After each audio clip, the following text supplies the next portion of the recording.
I've got a crocodile named Ginger. Does Ginger bite? No, but Ginger snaps. Ba-dum-bum.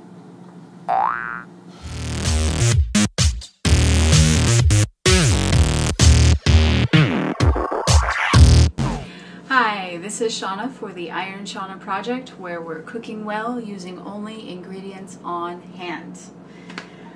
Today is going to be a super simple topic, episode, whatever we want to call these. I want to do some easy drinks.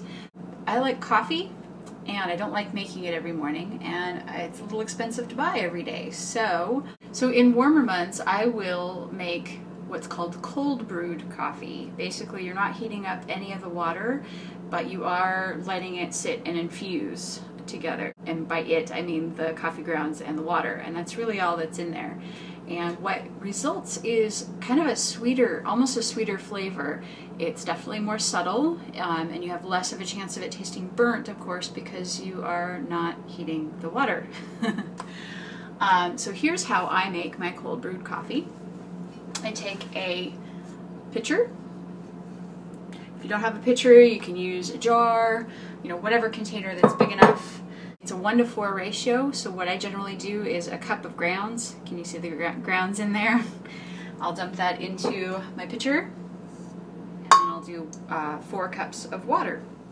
So there's 1, 2, 3, 4.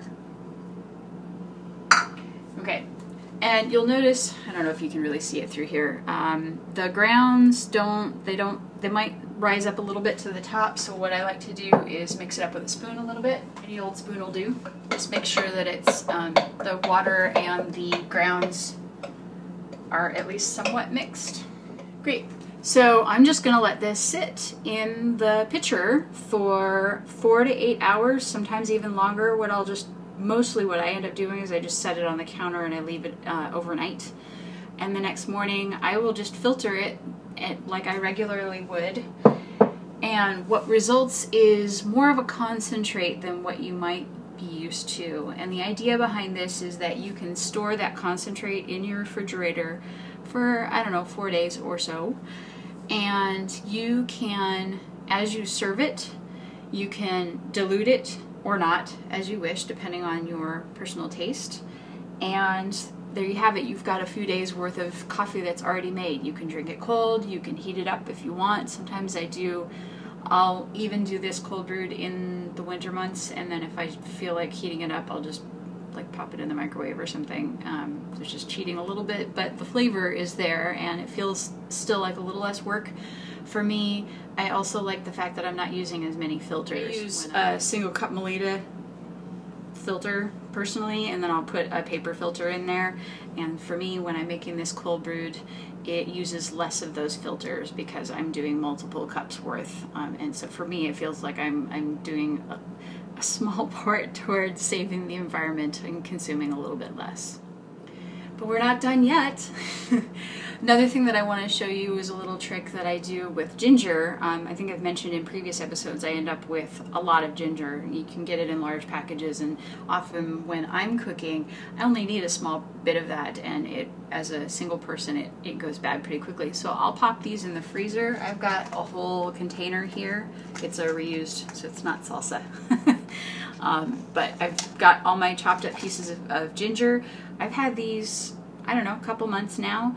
You don't want to keep them forever. Of course, they'll get frostbite and all that. But what I'll do is I'll just take a small piece and I'll chip off and dice up some pieces and put it in some hot water for tea. And it's a really nice, easy, healthy, cheap way of making tea when I've run out of tea bags, or I often have a lot more caffeinated tea on hand than decaf.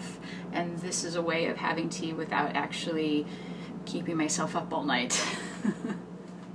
So I just did a cross cut, just using a regular chef knife and keeping my hands up top, dicing up that ginger, and it's pretty easy. The initial cuts might be a little tough just because it's frozen ginger, but beyond that it's really simple, especially as the pieces get smaller. And I'm just going to take my little tea ball and put the ginger pieces in there. I just want to make sure you can see it there. So once you have your diced ginger in your little tea infuser deal, you just put it in your hot water, let it infuse for steep, I guess is the word, not infuse. I think it's the same process though. Let it steep for a while, and depending on your taste, the longer you leave it in there, of course, the sharper the ginger taste. I don't know if I got it on recording earlier, so I just want to show you that little piece that I showed you, this is about half left, so half of that, it's maybe half a tablespoon, I'd hazard a guess, that fills the my tea ball. So, but your mileage may vary. You may want to use less, or you may want to use more, and it also depends on how big your mug is. Some of my mugs are pretty big. Good morning. It is time to now make the actual coffee the next day. Let's do it.